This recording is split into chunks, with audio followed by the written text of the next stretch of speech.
Hello and welcome to part 2 of our gift buying guide. If you haven't seen part 1, it's over here. That is for all players. If you are interested in buying a gift for a DM, this is the video for you. This one is all about getting the perfect gift for your DM. Number 1, campaign books. Back when I first started playing D&D, I ignorantly assumed that their pre-written adventures weren't that great. That is, until I played in some pre-written adventures and played as a DM some pre-written adventures. Those things actually slap. They have a ton of good ideas, and even if you're not running the adventure as written, they can give you a ton of inspiration. So I'm going to link you to just a list of books, but there are some ones that I want to state as the standouts, both because I love them or because they're just highly rated and reviewed and I'm eager to play them if I haven't already. First off is Curse of Strahd. This is one that I've played in. It is a cult classic. Everyone loves Curse of Strahd for good reason. This is a very, very excellent campaign. Next up is Tomb of Annihilation. It's the next pre-written campaign that I personally want to run. I think it's awesome. I've looked at a ton of videos of how to do it.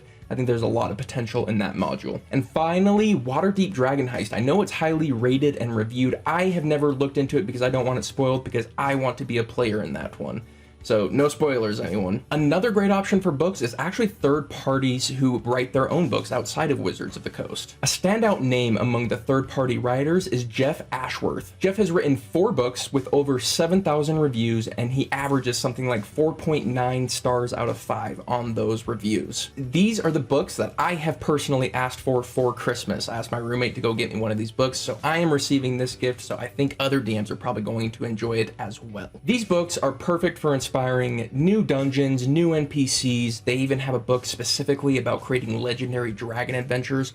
All of the books have pre-written one-shots. There's a ton of content in these 4 books. Now that your DM knows what adventure they're running, they're going to need a DM screen. The clear winner for the best budget DM screen is the Stratagem Masters Tome 4-panel DM screen. Now, what makes this so great? One is all the slots that you can get your information on the DM side are interchangeable and customizable. So my favorite thing to have on my side of the DM screen is my party's information. I like to know what their stats are. I like to know their strengths and their weaknesses as far as saves go. I like to know what their primary NPCs are, like who's closest to them, who are their family members or their rivals, and a little bit about them. You can do that with this DM screen, but you can do so much more as well. Say you want the information that's on a normal DM screen, well, they have inserts for that. So when you get this, not only do you know that it's going to be inexpensive, you know the information on your side is going to be useful.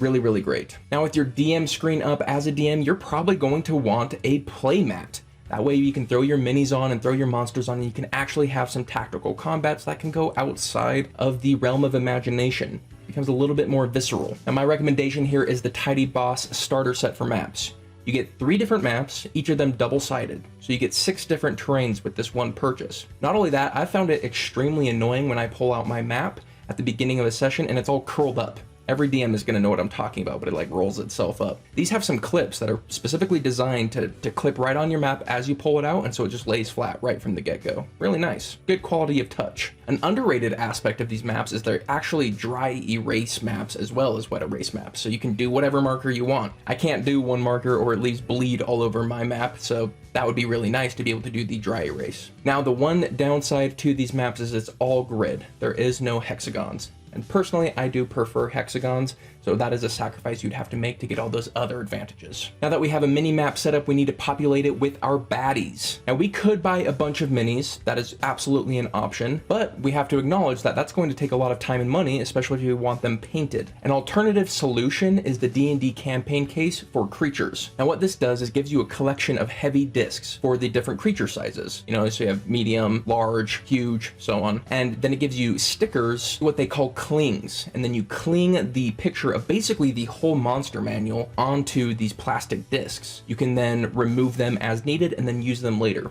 So for one purchase, you're essentially getting the whole monster manual worth of minis. Not only that, it's really compact and easy to carry around. So for a DM who travels, this is something that you can just throw in your bag really quick. Now, a couple things to mention here is there's a second campaign case that is called Terrain, and that one is not as well loved. It has the clings that go directly on the map, and that portion is good, but a lot of people didn't like the map that was included, nor the tiles, so keep that in mind. but both of these cases have the issue of being pretty flimsy. That was the most common complaint, is that people didn't like the cases that they come in. So you might consider getting a different carrying case. The Enhance's premium tabletop portable cases give you a nice variety of different really high level cases. So you can do anything from a binder all the way to like a full-on pack. So you can get the exact size and fit for you. Every single one of these packs in their store has 5 stars besides a single one, which has 4.5 stars. So you're basically guaranteed to get a good product no matter what route you take. But jumping back over to the battle map, there is something that I, as a DM, really enjoy. So I don't personally have this, but I have played with a DM who does, and it honestly is a game changer. And that is a spell template. So instead of mapping out, hey, how far is this 35 feet? No, you have a template at all times that does cones, cubes, radiuses, so you have everything that you need really fast. Now, I actually went out of the box a little bit here. The top options on Amazon only went to a range of 30 feet. Now, me personally, I think it needs to go out to 60 feet. There are plenty of 60-foot cones, and that 30-foot cone really doesn't help you. So I went with an option that goes out to 60 feet. Also, the top-rated spell templates ran over 40 bucks, and this one is only $13. So that's why I chose the By Hue spell template. It hit those notes that I personally am looking for, and it comes in a durable plate, so it's also easy to port around. Another irritation that many DMs have is tracking conditions. There can be like 52 conditions out on a field at once, and there's just no way that a DM's going to remember. And it sometimes gets kind of annoying when you go through a whole turn and then somebody's like, oh wait, actually, that dude was poisoned last turn. I feel like every DM is gonna know the pain I'm talking about right now. So this is where condition rings come in. As a condition happens, you toss the appropriate condition ring on it and then you forget about it. If a player uses a condition often, give them some of those condition rings. For a monk, give them some stun condition rings. They even have like Hunter's Mark and Hex condition rings. So you can give those out to your players, you can use them yourself, and it makes keeping track of the whole battlefield way easier for you. And DMs always have enough on their plate before this, so just taking something off is going to be a huge benefit for them. These have been my top gifts to go get your DM or to give yourself. Let's be honest, sometimes the holidays are about giving to ourselves. On the next episode, we're going to be looking at gifts that we're going to be giving to people who haven't gotten into the hobby yet to help them kind of make their way over here. Hope to see you there, and I'll catch you on the next one. Later.